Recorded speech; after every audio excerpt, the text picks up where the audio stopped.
Hello बच्चों, आनंद sir की physics classes में आपका स्वागत है। पिछले वीडियो में पार्श्व विस्थापन के बारे में पढ़ चुके थे। वास्तविक गहराई, आभासी गहराई और अपवर्तनांक के बीच संबंध का सूत्र ज्ञात कर चुके थे। इस वीडियो में हम क्रांतिक कोण तथा क्रांतिक कोण एवं अपवर्तनांक के बीच संबंध के बारे में पढ़ेंगे। तो सबसे पहले समझते हैं कि क्रांतिक कोण क्या है। हम सभी जानते हैं कि जब कोई प्रकाश की किरण क्या करती है, सघन माध्यम से विरल माध्यम में प्रवेश करती है। तो प्रकाश का अपवर्तन के समय क्या होती है, प्रकाश की किरण जो है वो अवलंब से दूर हट जाती है। जैसे मान लिया हमारा ऊपर कोई क्या कांच है इस तरीके से, और नीचे क्या चीज़ है, वायु। ये हमारा क्या है, कांच है, और ये क्या चीज़ है, वायु है। तो जब हम क्या करते हैं, प्रकाश की किरण को इस तरीके से लेके आते हैं, तो ये वाला जो कोण है हमारा आई हो जाएगा, आपतन कोण, और ये आपतित किरण हो जाएगी। ये हमने थोड़ा अवलंब और नीचे तक बढ़ा दिया, तो ये प्रकाश की किरण क्या होती है, अवलंब से दूर हट जाती है। यानी कि इस स्थिति में क्या होता है, आई का जो मान होता है वो आर से छोटा होता है। अच्छा, और अगर हम क्या करते हैं, इस किरण को और थोड़ा सा झुका दें, तो जितना हम यहाँ पे ज़्यादा झुकाएंगे उतना ये वाला कोण कैसा हो जाएगा, बढ़ता जाएगा। तो यहाँ पे आई का मान और ये क्या हो जाएगा, आर का मान हो जाएगा। और एक स्थिति ऐसी आएगी जब हम क्या करेंगे, जैसे मान लिया हमने ये वाला जो कोण आपतन कोण आई लिया, और यहाँ पे ये वाला जो कोण है वो कितना हमारा अपवर्तन कोण का मान कितना हो जाए, 90 डिग्री हो जाए। मतलब प्रकाश के अपवर्तन में जब कोई प्रकाश की किरण क्या करती है, विरल माध्यम, सघन माध्यम से विरल माध्यम में प्रवेश करती है। जब कोई प्रकाश की किरण सघन माध्यम से विरल माध्यम में प्रवेश करती है, तो जिस कोण पर अपवर्तन कोण का मान कितना हो जाता है, आर का मान 90 डिग्री हो जाता है, उसी आपतन कोण को ही क्या कह देते हैं, क्रांतिक कोण कहते हैं। इसे क्या करते हैं, सी से प्रदर्शित करते हैं। इसे सी से क्यों प्रदर्शित करते हैं, क्योंकि क्रांतिक कोण क्या कहलाता है, क्रिटिकल एंगल कहलाता है, इसलिए हम क्या करते हैं, सी से प्रदर्शित करते हैं। ये क्या हो जाएगी, इसकी परिभाषा हो जाएगी। तो सबसे पहले हम क्या करते हैं, इसे लिखते हैं, क्रांतिक कोण। जब कोई प्रकाश की किरण,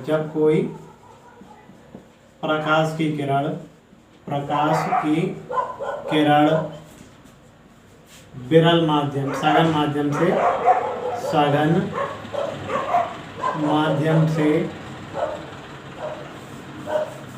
जब कोई प्रकाश की किरण सघन माध्यम से विरल माध्यम में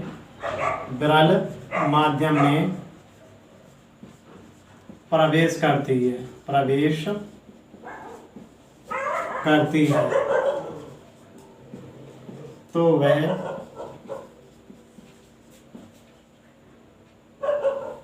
वह अविलंब से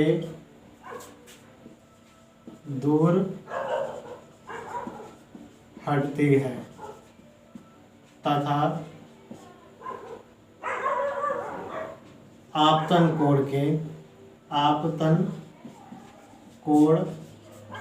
के जिस मान पर अपवर्तन कोण क्या होता है, आर होता है। तो अपवर्तन कोण आर का मान 90 डिग्री हो जाता है।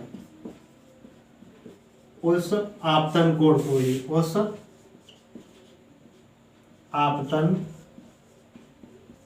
कोण को ही क्रांतिक कोण कहते हैं। इसे क्या करते हैं, सी से प्रदर्शित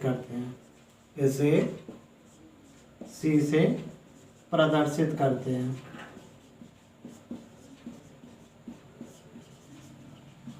और इसके लिए डायग्राम क्या हो जाएगा, जैसे यहाँ पे कोई हमारा ये कांच है यहाँ पे, और ये हमारा क्या हो जाएगा, इस पे अवलंब हो जाएगा। ये हमारी आपतित किरण हो जाएगी, और ये वाला क्या हो जाएगा, आपतन कोण हो जाएगा। इस पे आर का मान हमारा यहाँ पे कितना है, आर इक्वल टू 90 डिग्री है। तो यहाँ पे हम क्या मान ले रहे हैं, n1 बराबर कोई माध्यम मान ले रहे हैं, उसका अपवर्तनांक कितना n है। यहाँ पे क्या मान लिया हमने, वायु है, तो यहाँ पे n2 का जो मान होगा वो कितना हो जाएगा, 1 हो जाएगा।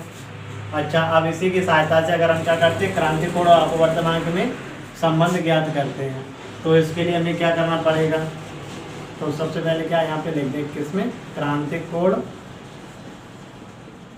व अपवर्तनांक में संबंध, अपवर्तनांक में संबंध। तो इसके लिए हमें क्या करना पड़ेगा, जैसे हमें सभी को पता है स्नेल का नियम, तो स्नेल के नियम से, स्नेल के नियम से क्या हो जाएगा, साइन आई बटे साइन आर इजकल टू कितना, n2 बटे n1। हमने यहाँ पे क्या माना, n1 हमारा कोई कांच का टुकड़ा है, कोई भी सही, तो उसका जो अपवर्तनांक है वो हमने कितना मान लिया, n मान लिया। और यहाँ पे हमने दूसरा जो पृष्ठ माना, वो माध्यम माना, वो हमने क्या माना, y माना है। तो ये हमारा क्या कहलाएगा, n2 कहलाएगा। इसका मान कितना कितना हो जाएगा, 1 मान लिया वायु के लिए। तो यहाँ से हमारा कितना हो जाएगा, साइन आई बटे साइन आर, n2 बटे n1। और अगर हम क्या करते हैं, यहाँ पे साइन आई को हम क्या कह देंगे, सी कहेंगे। कब कहेंगे, जब हमारा आर का मान कितना हो जाएगा, 90 डिग्री हो जाएगा। मतलब आई बराबर सी कब है, हमारा आई बराबर सी कब है, जब आर का मान कितना है, 90 डिग्री है। और साथ ही हम यहाँ पे क्या कर रहे हैं, n2 और n1 का भी मान रखते हैं। तो n2 का मान 1 है, n का, और इसका मान n1 का मान कितना है, n है। तो इसे हम क्या कहेंगे, साइन सी बटे साइन 90 का मान कितना होता है, 1 होता है। तो ये 1 हो जाएगा, और ये 1/n। यहाँ पे जो साइन 90 डिग्री है, इसका मान कितना होता है, 1 होता है। 10th क्लास में हम क्या पढ़ चुके हैं इसका मान। तो यहाँ से अगर हम सी का मान निकालना चाहें, या n इक्वल टू देखते हैं, यहाँ से हमारा क्या हो जाएगा, साइन सी बराबर 1/n। और अगर लिखना चाहें तो सी इक्वल टू कितना हो जाएगा, साइन इनवर्स 1/n। ये हमारे क्या हो जाएंगे, क्रांति कोण और अपवर्तनांक के बीच संबंध। अगला टॉपिक हमारा कोणांतिक परावर्तन। तो अभी हमने देखा था कि क्रांतिक कोण क्या होता है, और इससे पहले हमने क्या समझा था, प्रकाश के अपवर्तन के बारे में।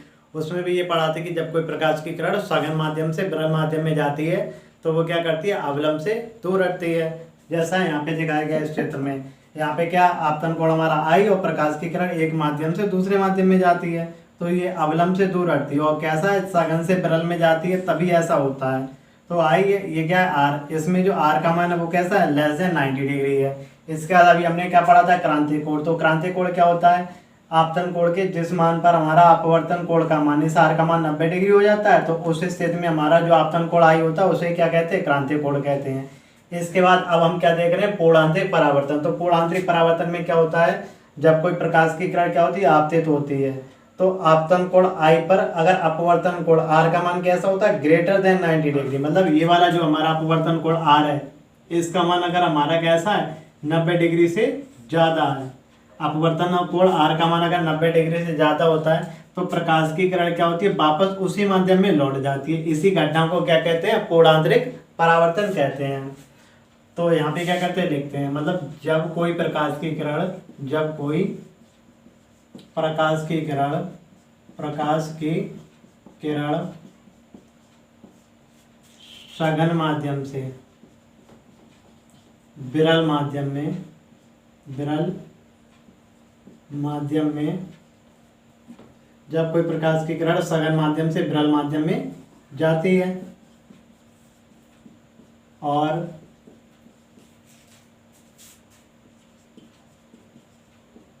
प्रकाश के अपवर्तन में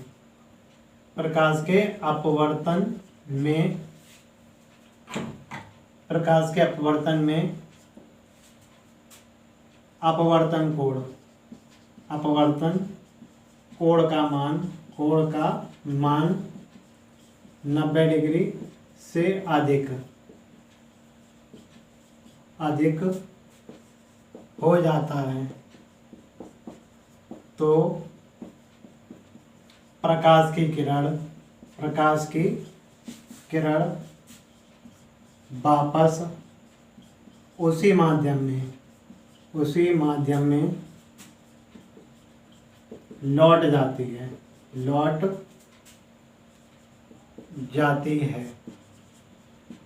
प्रकाश की इस घटना को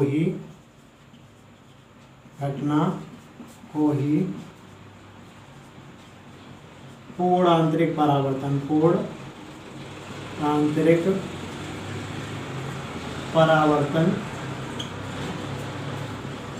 कहते हैं।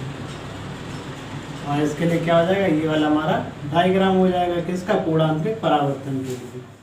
ये किसका है, पूर्ण आंतरिक परावर्तन। ये हमारा क्या हो जाएगा, डायग्राम हो जाएगा। मतलब जो प्रकाश की किरण जाती है वापस क्या करती है, उसी माध्यम में लौट आती है। और जबकि हमारा यहाँ पे क्या हो रहा है, प्रकाश का अपवर्तन हो रहा है। परावर्तन में तो लौटती है, यहाँ पे क्या प्रकाश का अपवर्तन हो रहा है। फिर भी अपवर्तन के बाद भी क्या होती है, प्रकाश की किरण वापस उसी माध्यम में लौट जाती है। या फिर हम ये कह सकते हैं जो हमारा ये वाला जो माध्यम है वो कैसा है, पारदर्शी है। फिर भी प्रकाश की किरण नीचे न जाकर क्या वापस ऊपर लौट आती, तो इसी घटना को हम क्या कहते हैं, प्रकाश का अपवर्तन, प्रकाश का पूर्ण आंतरिक परावर्तन कहते हैं। और इसके कई एग्जाम्पल भी, जैसे 10th क्लास में हम पढ़ चुके हैं मरीचिका। तो मरीचिका में क्या होता है कि जैसे कोई व्यक्ति होता है वो रेगिस्तान में जाता है, तो धूप में क्या होता है, उसे पेड़ का उल्टा प्रतिबिंब दिखाई पड़ता है। तो उसे ये प्रतीत होता है कि वहाँ पे क्या जल भरा हुआ है। लेकिन जब वो वहाँ पे पास जाकर देखता है तो वहाँ पे क्या होता है, जल नहीं होता और ना ही पेड़ का उल्टा कोई प्रतिबिंब वगैरह होता है। तो ये सब घटनाएं किसके कारण होती है, प्रकाश के पूर्ण आंतरिक परावर्तन के कारण होती है। अगला टॉपिक है हमारा प्रकाशिक तंतु। तो प्रकाशिक तंतु क्या, एक ऐसा मतलब यह एक ऐसा यंत्र होता है जो पूर्ण आंतरिक परावर्तन पर आधारित होता है। और इसकी सहायता से हम क्या कर सकते हैं, कोई भी प्रकाश हो वो या तो सीधे मार्ग से या टेढ़े मेढ़े मार्ग से क्या करते हैं, एक स्थान से दूसरे स्थान तक भेज सकते हैं। तो ये किस तरीके का यंत्र होता है, जैसे मान लिया ये हमारा इस तरीके का, यहाँ पे ये हमारा क्या है, एक नली टाइप की होती है। और इसके कितने 3 भाग होते हैं। तो सबसे पहला भाग तो हमारा ये होता है, ये पूरा जो कांच की बनी हुई नली होती है, ये इस नली को क्या कहते हैं, क्रोड कहते हैं, क्रोड। और इसके ऊपर क्या होता है, एक और परत चढ़ी होती है इस तरीके से, इसे क्या कहते हैं, क्लैडिंग कहते हैं। ये जो इसका दूसरा जो भाग होता है वो क्या कहलाता है, क्लैडिंग कहलाता है। और इसके ऊपर क्या होती है, एक और परत चढ़ी होती है जो हमारी क्या कहलाती है, सुरक्षात्मक जैकेट कहलाती है। इस पूरे के ऊपर क्या होती है, चारों तरफ से परत चढ़ी हुई होती है जो इसकी क्या कहलाती है, सुरक्षात्मक जैकेट कहलाती है। या फिर हम इस तरीके से ये कह सकते हैं कि ये हमारा क्या है, सबसे अंदर वाला जो भाग है वो क्या है, क्रोड है। ये इसके ऊपर दूसरी जो परत चढ़ी है वो हमारी क्या है, क्लैडिंग है। इसे इस तरीके से दिखा दे रही है, ये हमारी क्या कहलाती है, क्लैडिंग कहलाती है। और इसके ऊपर एक तीसरी और परत होती है वो हमारी क्या कहलाती है, इसकी सुरक्षात्मक कवच कहलाती है, ये तीसरा भाग। इस तरीके से 3 भाग होते हैं। तो हम क्या करते हैं, पहले थोड़ा इसमें समझते, जैसे मतलब यहाँ से ये इस तरीके से यहाँ से प्रकाश की किरण को लाते हैं, तो ये प्रकाश की किरण क्या होती है, इस वाले परत से टकराती है। टकराने पर इस तरीके से यहाँ से टकरा के ये बार बार क्या होती है, इस तरीके से पहुँच जाती है। और ये इस तरीके का भी हो सकता है, इस तरीके से टेढ़े मेढ़े यहाँ से प्रकाश की किरण प्रवेश करती है, तो वो इस तरीके से एक स्थान से दूसरे स्थान तक पहुंच सकते हैं। तो सबसे पहले देखो समस्या प्रकाशिक तंतु क्या है। तो हमने यहाँ पे लिखा है कि प्रकाशिक तंतु पूर्ण आंतरिक परावर्तन पर आधारित एक ऐसी युक्त है जिसकी सहायता से प्रकाश सिग्नल को हम क्या कर सकते हैं, सीधे मार्ग से या टेढ़े मेढ़े रास्ते से, अल्प मतलब क्या होता है, न्यूनतम दूरी पर या क्या लंबी दूरी तक भेजा जा सकता है। मतलब यहाँ से क्या कर सकते हैं, प्रकाश को इस तरीके से, यहाँ से प्रकाश को हम स्टार्ट करते भेजना, तो ये टेढ़े मेढ़े बार बार टकरा के इसमें पूर्ण आंतरिक परावर्तन होता है। यहाँ से टकराए और ये इस तरीके से, फिर यहाँ से टकराती है, फिर वो ऊपर की ओर, फिर इस तरीके से। तो यह प्रक्रिया क्या होती है, लगातार चलती रहती है और एक स्थान से दूसरे स्थान तक प्रकाश आसानी से पहुँच जाता है। इसका उपयोग और चिकित्सा में किया जाता है। ऑपरेशन वगैरह जैसे होते हैं, कैंसर का ऑपरेशन जो होता है वो इसी के आधार पर किया जाता है। तो इसके जो मुख्य कितने 3 भाग होते हैं, कौन कौन से होते हैं। सबसे अंदर वाला भाग जो होता है, अंदर की जो नली होती है वो हमारी क्या कहलाती है, क्लैडिंग कहलाती, वो क्या कहलाती है, क्रोड कहलाती है। तो प्रकाशिक तंतु का जो केंद्रीय भाग होता है उसे हम क्या कहते हैं, क्रोड कहते हैं। और जो ये होता है वो क्या उच्च क्वालिटी के कांच का या प्लास्टिक का बना होता है। ये उच्च क्वालिटी के कांच या प्लास्टिक का बना होता है। इसका जो दूसरा भाग होता है, तो दूसरा भाग क्या होता है, इसके ऊपर क्लैडिंग के ऊपर जो मतलब जैसे ये वाला जो हमारा भाग है, ये वाला क्रोड है, इसके ऊपर की जो दूसरी परत होती है, यहाँ पे जैसे ये तो हमारा अंदर वाला भाग क्लैडिंग हो गया, क्या हो गया, क्रोड हो गया। इसके ऊपर जो दूसरी परत चढ़ी है ये वाली, वो हमारी क्या कहलाती है, क्लैडिंग कहलाती है। क्लैडिंग में क्या होता है, यह क्लैड के ऊपर कांच या प्लास्टिक की परत चढ़ी होती है जिसे हम क्या कहते हैं, क्लैडिंग कहते हैं। और इसका जो अपवर्तनांक होता है वो कैसा होता है, क्रोड के अपवर्तनांक से कम होता है। तभी क्या होता है, प्रकाश की किरण जैसे मान लो यहाँ पे ये इस तरीके से यहाँ से प्रकाश की किरण आती है, ये परत से टकराती है, टकराने के बाद क्या होती है, वो वापस ऐसे ही आ जाती है। अगर इसका अपवर्तनांक कैसा होगा, ज्यादा होगा, तो ये अवलंब की ओर झुक जाएगी। इसका मतलब कैसा होता है, ज्यादा होता है, और इसका कैसा होता है, ऊपर वाले भाग का कम होता है। अगर इसका क्या होगा, ऊपर वाले का ज्यादा होता तो वो क्या करती, प्रकाश की किरण मुड़ जाती। तो यहाँ पे क्या होता है, अंदर वाले का कम होता है, इसका कैसा होता है, ये वाला ज्यादा। मतलब इसका अपवर्तनांक कैसा होता है, कम, किसकी तुलना में, अंदर वाले की तुलना में। ये इसका कैसा होता है, ज्यादा होता है अपवर्तनांक। तभी क्या होता है, प्रकाश का पूर्णांतरिक परावर्तन होता है। अगर उल्टा होता है, यहाँ पे जैसे ये वाला कम होता है, ये ज्यादा, तो क्या होता है, प्रकाश का अपवर्तन हो जाता है। और प्रकाश का जब अपवर्तन होता है तो प्रकाश की किरण को हम यहाँ से यहाँ तक नहीं भेज सकते थे। तो इसका जो दूसरा भाग है वो हमारा क्या, क्लैडिंग। क्लैडिंग क्या होती है, रॉड के ऊपर कांच की प्लास्टिक की परत चढ़ी, जिसे क्या कहते हैं, क्लैडिंग कहते हैं। इसका अपवर्तनांक कैसा होता है, रॉड के अपवर्तनांक की तुलना में कम होता है। इसके बाद हमने क्या बताया, इसके ऊपर एक तीसरी और परत चढ़ी होती है, जिसे हम क्या कहते हैं, सुरक्षात्मक जैकेट कहते हैं। तो यह क्या होता है, यह इसकी सबसे बाहरी की परत होती है, जिसे क्या कहते हैं, सुरक्षात्मक जैकेट कहते हैं। और ये कैसी होती है, वैद्युतरोधी पदार्थ की बनी होती है तथा प्रकाशिक तंतु को क्या करती है, बाहर से सुरक्षा प्रदान करती है। इसके बाद हम क्या पढ़ेंगे, इसकी क्रियाविधि। तो क्रियाविधि में क्या है, जैसे मान लिया ये हमारा जो प्रकाशिक तंतु है, यहाँ पे हम क्या करते हैं, इसकी दो परत ले ली हमने, मतलब अंदर वाला भाग क्रॉड हो गया, इसके ऊपर वाली जो परत है वो हमारी क्या कहलाएगी, क्लैडिंग कहलाएगी। क्रॉड का अपवर्तनांक n1 ले लिया, क्लैडिंग का अपवर्तनांक कितना, n2, और इसमें n1 ज्यादा किससे, n2 से। तो जैसे ही हम क्या करते हैं, प्रकाश की किरण को यहाँ से प्रवेश कराते हैं, तो हमारा ये तो आपतन कोणाई हो जाता है, और ये प्रकाश की किरण इससे आके टकराती है यहाँ पे परत से, और टकरा के यहाँ पे जैसे हमने अगर अवलंब डाल दिया तो यहीं से प्रकाश की किरण क्या होगी, n2 कैसा है, कम है, n1 ज्यादा, तो प्रकाश की किरण इस तरीके से मुड़ जाएगी।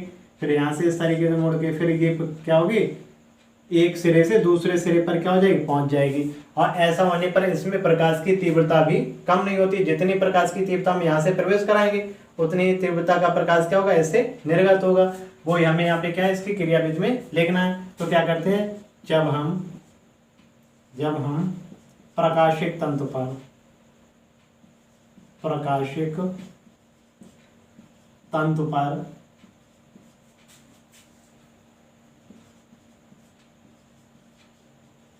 प्रकाश को आपतित कराते हैं,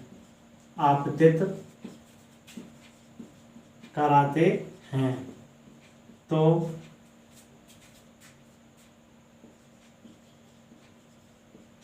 प्रकाश का पूर्ण आंतरिक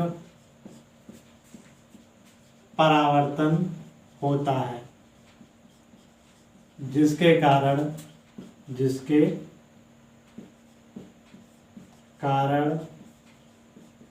प्रकाश की किरण एक स्थान से दूसरे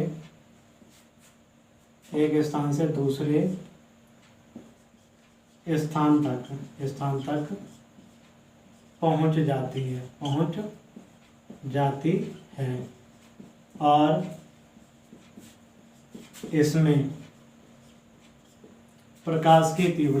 और इसमें प्रकाश की तीव्रता का ह्रास भी नहीं होता है।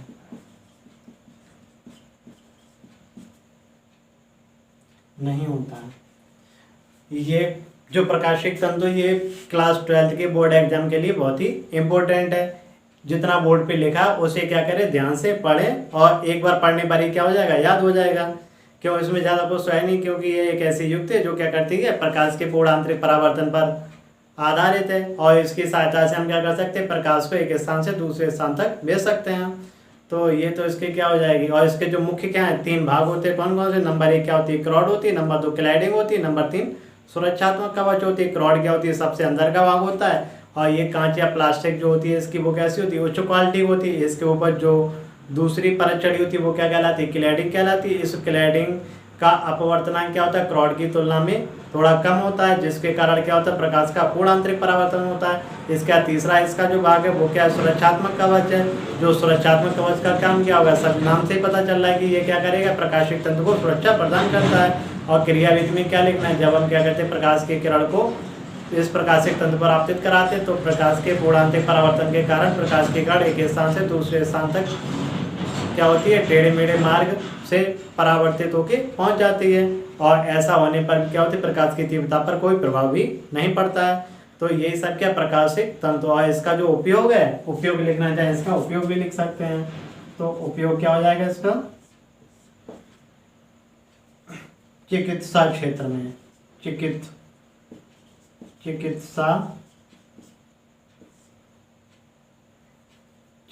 क्षेत्र में,